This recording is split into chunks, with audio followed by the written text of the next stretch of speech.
Willkommen zu Frequent Traveler TV. Heute wieder mit einer frisch gepressten Sendung. Wie ihr seht, bin ich in der Lounge und da wollen wir mal gucken, dass wir das Ganze wieder umgedreht kriegen. Und da bin ich. Dann stellen wir das Ganze auch noch mal ordentlich ein, ohne Face-Track, damit es keine Beschwerden gibt. Themen, die wir heute für euch frisch gepresst haben, sind natürlich Air India, was es da an Neuigkeiten gibt und was in dem Bericht vor allem steht und was nicht. Dann Boeing hat den Bericht natürlich auch gelesen, sieht keinen Handlungsbedarf. Dann gibt es eine Analyse von der Statis, die sagen euch, welche Flüge teurer werden. Und die Freunde von Merit Bonvoy führen Automated Complementary Upgrades durch, ACUs. Und ich erkläre euch, was das ist, ob das gut ist, ob es schlecht ist und was das bedeutet. Dann geht es weiter mit der ITA Airways. Da gibt es 2000 Volarer-Punkte. Der eine oder andere wird sich den Volare-Status ja sichern, um den Senator günstiger zu bekommen. Ist ja kein Geheimnis. Und dann kommt immer wieder die Frage natürlich nach Finnair. Avios kaufen oder nicht, Qatar Avios kaufen oder nicht. Also da gibt es ja auch diese Abos bei Finnair oder aber auch bei Qatar Airways. Und da sollte man immer aufpassen. Aber es gibt auch ein Fazit von mir. Habe ich ein Thema vergessen? Nein, das sind die frisch gepressten Themen für euch. Ihr denkt an, den Kanal zu abonnieren, die Glocke anzumachen, ein Like dazulassen. Ich sitze hier bequem im Platinum Wing bei Finnair auf dem Weg nach Wien. Da wird es den nächsten Stammtisch geben. Thema ist amerikanische Kreditkarten und natürlich Meilenpunkte und Status. Das erste Thema ist ein trauriges Thema, ist ja der Absturz von dem Air India Flug 171, die Boeing 787-8, die von Indien nach London Gatwick fliegen sollte. Und 260 Menschen sind ja ums Leben gekommen. Einer, wie durch ein Wunder, hat überlebt. Und die Ursache im vorläufigen Bericht ist einfach Unterbrechung der Treibstoffzufuhr an beiden Triebwerken im Steigflug. So simpel, so banal ist das. Die Knöpfe Fuel Cut-Off werden eigentlich zu keinem Zeit des Flugs angefasst. Einzige Ausnahmen sind halt, wenn man irgendwelche Vibrationen hat, Feuer oder irgendwelche Sachen, dann wird das Triebwerk natürlich ausgestellt. Die Zufuhr von Sprit wird damit abgeklopft, aber ansonsten never touch. Und jetzt ist es so, dass das Flugzeug 180 Knoten IAS, also Indicated Airspeed, erreicht hat. Dann wurde danach der Flug Control Switch bei der Triebwerk innerhalb einer Sekunde nacheinander von Run auf Cut-Off gestellt. Und dieser Knopf ist ähnlich wie der Knopf, um die Tür, die Cockpit-Tür zu locken, dass man nicht reinkommt. Man muss den hochheben und dann umlegen. Da ist das so eine Sperre. Man kann das eventuell vergleichen. Viele schreiben vom Rückwärtsgang. Beim Auto, da müsst ihr ja auch einmal den Hintergrund nehmen. Wer den Schalter halt umgelegt hat, bleibt halt offen, weil da kommt einmal die Frage, einer der Piloten, warum hast du die Triebwerke abgestellt? Die Antwort vom anderen, habe ich nicht. Also einer von beiden muss wohl gelogen haben. Und die Schalter wurden 10, 14 Sekunden dann wieder auf Run gestellt. Dann sollte normalerweise wieder ein Neustart der Triebwerke initiiert werden. Was natürlich dann das Problem hat, dass bis die Triebwerke wieder hochspulen, wie das oft heißt, also volle Leistung, volle Kraft bringen, ist das natürlich ein Problem. Und gerade die geringere Höhe ist in so einem Fall eigentlich der todsichere Crash. Und es gibt dort, Achtung, da gibt es Trigger Warning natürlich, ist natürlich eine der Maßnahmen oder beziehungsweise der Vermutung, warum das passiert ist Suizid oder erweiterter Selbstmord. Der Bericht nennt diese explizit als Hypothese, als eine zu prüfende Möglichkeit. Es gab da auch Spekulationen, besonders in der britischen Presse, dass einer der beiden mit Depressionen auch beurlaubt war, also sich selber beurlaubt hat, eine Auszeit genommen hat. Also alles sehr, sehr spannend. Ja, also man ist von der Klärung in dem Fall noch weit entfernt. Der exakte Wortlaut des Cockpit-Dialogs ist leider nicht veröffentlicht worden. Fuel Control Switches sind halt mit dieser Locking-Feature, wie ich berichtet habe, ausgestattet. Es gab allerdings 2018 von der FAA dort ein Thema, und zwar ist das so, dass die Sperre einige Schwächen hatte. Das sagt die FAA 2018. Aus der Unfallmaschine wurde das Throttle Control Modul 2019 und 2023 turnusgemäß erneuert. Und Boeing FAA, Etihad und vor allem Cockpit sagen alle, dass man da halt nicht genug Sachen hat. Also ihr solltet da natürlich schauen, dass ihr da auch nicht spekuliert. Fazit ist halt, es gibt keinen Beweis für eine absichtliche Handlung, kann also auch Dusseligkeit sein, keine Ahnung. Manchmal macht man im Hirn Dinge, wo man sich selber fragt, wie kann das sein? Und es geht jetzt halt wirklich darum, ob menschliches Versagen, technische Fehlfunktion oder halt andere Faktoren. Und der Fall ist halt wirklich mysteriös und komplex. Ich hatte ja berichtet, dass Boeing sich diese 787-Untersuchung natürlich ganz genau angeguckt hat. Und da ist es halt so, dass man dort keinen Handlungsbedarf sieht bei Boeing. Das heißt also, Boeing selber sagt, ja, wir wissen das nicht. Natürlich ist es so, dass dieses Fuel Control Switch so konzipiert sind, dass ein versehentliches Abschalten nicht der Fall sein sollte, logisch. Und jetzt gibt es da halt von der FAA halt die Geschichte und die bezog sich auf seltene Einbaufehler und nachlassende Federspannung.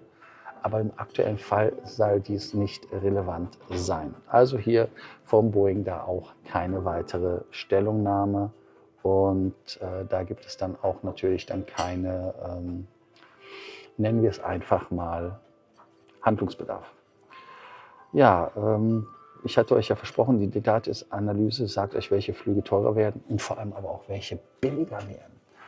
Gucken wir uns das mal einfach an. Die allgemeine Entwicklung der Flugpreise in Deutschland steigen. Im ersten Halbjahr lagen internationale Flüge 3,8% höher als im Vorgleichszeitraum im Vorjahr. Und Inlandsflüge sind 5% teurer geworden gegenüber dem Halbjahr 2024. 7,7% der Economy-Class-Flüge ins europäische Ausland in Europa haben den stärksten Anstieg. Dann Nordamerika-Preise 1,7% teurer als im Vorjahr. Nur Mittelamerika leichter Anstieg plus 0,3. Jetzt kommen wir langsam zu den günstigen. In Südamerika sind die Preise um 3% runter. Asien, Australien hat den deutlichsten Preisrückgang mit 5,8% minus. Und Pauschalreisen, da gibt es vor allem im östlichen Mittelmeerraum Preisanstieg. Und in der Türkei besonders auffällig mit 10,1% Preisaufschlag. Ja, Europa-Inlandsflüge für Deutschland deutlich teurer, gibt auf vielen Langstrecken, vor allem Richtung Asien, Australien, spürbare Preisrückgänge. Also da wisst ihr jetzt, wo ihr hinfliegen müsst, um günstiger zu fliegen. Ihr denkt dran, dass wir auch um meinen Punkt und Status uns kümmern. Da gibt es jetzt ein Thema, was auch interessant ist, dass die ACU, das ist die Automatic Complementary Upgrades von Marriott Bonvoy. Wir kennen das Ganze ja schon bei Hilton. Und da ist es so, Marriott führt dieses automatisierte System ein, um kostenfreie Upgrades für Elite-Mitglieder am Nachmittag vor Anreise automatisch zu vergeben. Und das macht Hilton, wie ich ja schon sagte, auch. Da habe ich öfters eine Message gekriegt, hey Lars, danke für dein bla bla bla, hast been upgraded und so weiter und so fort. Der Unterschied, fragt ihr euch zu diesen NUA, das sind die Nightly Upgrade Awards. Das sind gezielt wählbare Upgrades, auch Suiten, die werden 5 bis 1 Tag vor Ankunft geprüft. Die ACU sind einfach automatische Sachen, die abgeprüft werden auf verfügbare Zimmer und Suiten 1 Tag vorher um 15 Uhr. Die NUAs müssen manuell vom Hotel verwaltet werden und sind oft natürlich schwer abzurufen. Und deshalb ist es bei den Nightly Upgrade Awards, denn früher war es ja Suite Upgrade Voucher, beziehungsweise Suite Upgrade Voucher, wie die hießen, ist es jetzt wirklich für eine Nacht und davon habe ich 5 und dann könnte ich nochmal 5 und ich persönlich habe es aufgegeben mit denen. Aber das ist halt wirklich so, dass die ACUs automatisiert auf die Restkontingente laufen. Das heißt also, das hat das Hotel nicht zu machen, sondern das macht einfach das System, genauso wie bei Starwood, das ja früher so gewesen ist, dass ja zum Beispiel auch die Upgrades kategorisiert worden ist, guter Kunde, Zukunft, Projektion, also auch alles automatisiert. Aber wie funktioniert dieses Voucher-System mit den Automated Complementary Upgrade? Und zwar da ist es so, dass es die Verfügbarkeit im System eingepflegt werden muss vom Hotel. Also da ist ein Punkt, wo man natürlich Schindler als Hotel treiben kann.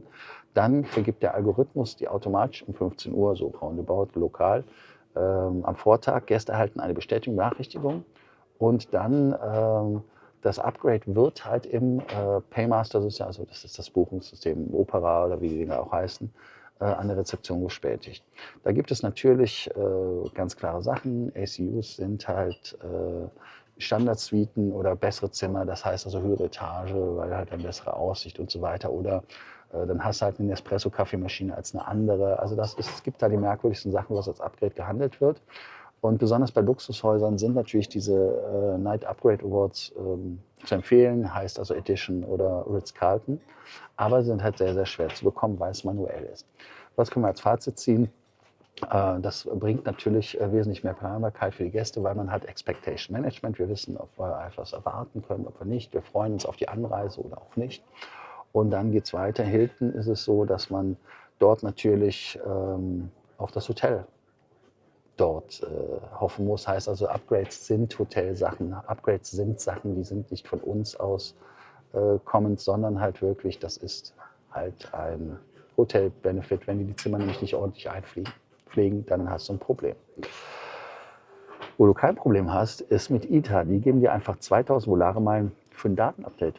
Vom 14. bis zum 31. Juli gibt es 2000 Bonusmeilen. Die Adresse, Einwilligung, Marketingpräferenzen geschlecht. Und dann Bedingung ist, einmalige Teilnahme ist nur möglich. Wer beim letzten Update-Bonus schon mitgemacht hat, ist ausgeschlossen. Meilen sind nicht statusqualifizierend, leider, aber man kann sie ermitteln.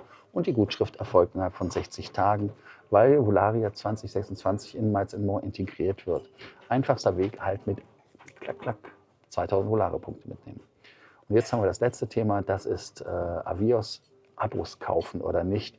Und zwar oft deutlich reduziert bei Direktkauf. Heißt also, wenn man Avios kauft, dann kriegt man die gesamte Meilenmenge sofort am Spot zu dem günstigeren Preis, 1,4 Cent pro Avios. Nachteil ist natürlich, ohne Sale ist das Ganze halt relativ teuer. Das Ganze funktioniert halt über den Sale. Und beim Privilege Pro Club ist es zum Beispiel so, monatlich 20.000 Avios. Laufzeiten, um 240.000 Avios zu bekommen, sind dann halt 12 Monate. Vorteil, planbare monatliche Kosten, dauert lange, Risiko, dass es keine Prämienverfügbarkeiten gibt. Heißt also, man hat da halt nochmal so ein Thema. Ich finde, ist das ja ähnlich, da ist das ja auch so, da sind auch maximal 20.000, da kann man ja auch aus Paketen wählen. Lieber also auf den nächsten Sale warten oder die Avios im Abo nehmen, ist ganz klar, flexibler, sofort buchbar, auf gleicher Preis wie ein Abo über die Laufzeit, wenn man das einfach on the top nimmt.